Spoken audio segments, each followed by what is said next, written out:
अपने परिचय में दो पंक्तियां कहना चाहूँगी स्वागत है। कि मैंने कब कहा कि मैं लाजवाब हूँ।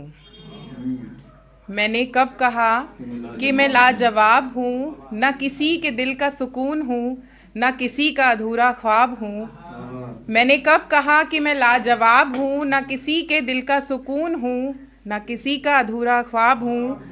नहीं हसरत मुझे किसी की तमन्ना बनने की, नहीं हसरत मुझे किसी की तमन्ना बनने की। जिसने महकाया है ये गुलशन, मैं ही वो गुलाब हूँ, मैं ही वो गुलाब हूँ। क्या बात है। मैं स्त्री विमर्श पर ज़्यादा लिखती हूँ और अपनी कविता सुनाने से पहले कुछ थोड़ा सा परिचय देना चाहूँगी कि अहिल्या के बारे में हम सभी जानते हैं कि इंद्र ने किस तरह से छल किया और गौतम ऋषि का जो श्राप था उन्हें मिला। ठीक है, मुझे लगता है उनके साथ गलत हुआ।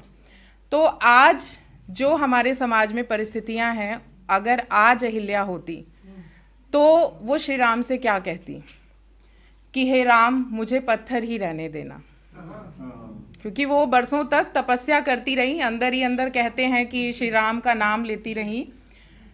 कहते हैं अहिल्या पत्थर बन गई थी, कहते हैं अहिल्या पत्थर बन गई थी जब समाज ने उसके दोष के बिना उसे दोषी ठहराया। शब्द नहीं, न्याय नहीं, सिर्फ एक स्त्री का मौन अपराध। अहिल्या को नहीं पता था कि वो गौतम ऋषि के भेष में इंद्र आए हैं। वहाँ लोग थे समर्थ सजग, और न्याय के पलड़े में गिर पड़ी एक निसहाय नारी। सभी समर्थ थे, राजा जनक के धर्म गुरु थे गौतम ऋषि, लेकिन वो भी उनके अहिल्या के पक्ष में नहीं लड़े। और ये बात मैं बताना चाहूँगी कि सब इतने समर्थ थे, लेकिन उसके बावजूद उन्होंने अहिल्या का पक्ष ना लेकर के सिर्फ एक श्राप देना उचित समझा। तो वहाँ लोग थे समर्थ सजग, पर न्याय के पलड़े में गिर पड़ी एक निसहाय नारी, और उसे मिला श्राप, तिरस्कार, निर्वासन। कहाँ थे वे प्रश्न, कहाँ थे वे तर्क? क्यों न उठी कोई उंगली उस पुरुष की ओर जिसकी वासना ने धोखा दिया, छल किया? अहिल्या पत्थर नहीं बनी थी, अहिल्या पत्थर नहीं बनी थी, वो तो उस क्षण टूट गई थी भीतर से। उसका पत्थर होना उसके मानसिक अवसाद का प्रतीक था, एक स्त्री की चेतना का धीरे धीरे जड़ हो जाना। आज अगर मैं भी इस ज़माने की कुटिलताओं, इस समाज की बेरुखियों और लापरवाह रवैये से पत्थर हो जाऊं, तो हे राम तुम मुझे पत्थर ही रहने देना, हे राम तुम मुझे पत्थर ही रहने देना। क्योंकि इस जीवन से बेहतर है एक जड़ निश्चल अस्तित्व जिसमें पीड़ा ना हो, ना अपमान, ना झूठे न्याय की उम्मीदें। हे राम, यदि आज भी सत्य को कुचला जाए और स्त्री को ही दोषी ठहराया जाए, तो तुम भी मौन ही रहना जैसे सब रहे थे।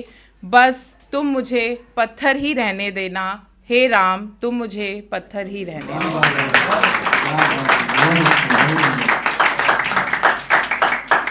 अगली कुछ पंक्तियां हैं, मैंने सोशल मीडिया पर एक पोस्ट पढ़ी थी जिसमें पुरुष, शायद वो पुरुषों की लिखी हुई होगी कोई पोस्ट, जिसमें था कि पुरुष मेहनत करते हैं, पैसा कमाते हैं, घर बार सब स्त्री को दे दिया। स्त्री ने क्या किया? तो और एक जो पिछले दिनों कुछ घटनाएं हुई उसमें ये भी कहा गया कि स्त्रियां प्रेम नहीं करती। तो ये शायद उसी का एक जवाब है कि वो क्या क्या करती हैं। वो प्रेम में थी, वो प्रेम में थी, इसलिए उसने सीता बनकर अग्नि परीक्षा दी, सिर्फ इसलिए कि उसके प्रिय को कोई संदेह ना हो। वो प्रेम में थी, वो उर्मिला बनी, नींद और श्रृंगार को त्याग कर वर्षों तक प्रतीक्षा करती रही, बिना किसी शिकायत के, बिना किसी प्रश्न के।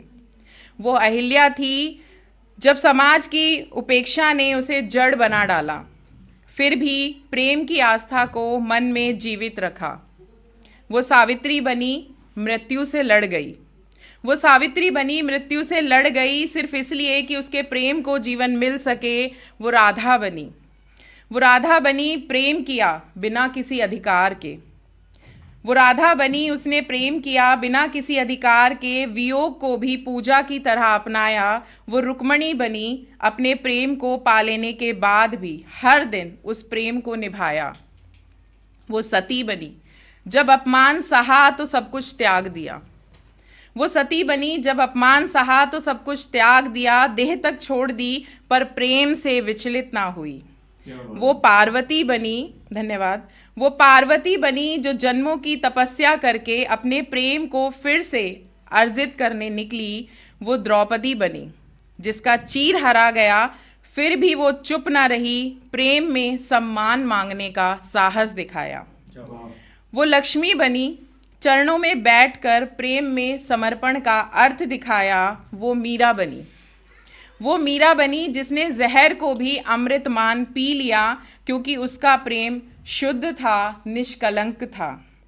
वो पद्मावती बनी, जिसने प्रेम की मर्यादा के लिए आग को भी वरमाला बना लिया। और फिर तुम कहते हो स्त्री प्रेम नहीं करती, और फिर तुम कहते हो स्त्री प्रेम नहीं करती। वो प्रेम करती है, पर तुम उस प्रेम को समझ नहीं पाए। उसके प्रेम में अधिकार नहीं, समर्पण है। उसके प्रेम में सिर्फ शब्द नहीं, एक पुकार है। उसके प्रेम में तर्क नहीं, पूरा ब्रह्मांड समाया हुआ है। उसके प्रेम को धन्यवाद। उसके प्रेम को समझने के लिए तुम्हें प्रेमी नहीं, साधक बनना होगा। तब ही तुम जान पाओगे कि स्त्री प्रेम करती है तो सृष्टि रच देती है, और जब टूटती है तो इतिहास रच देती है।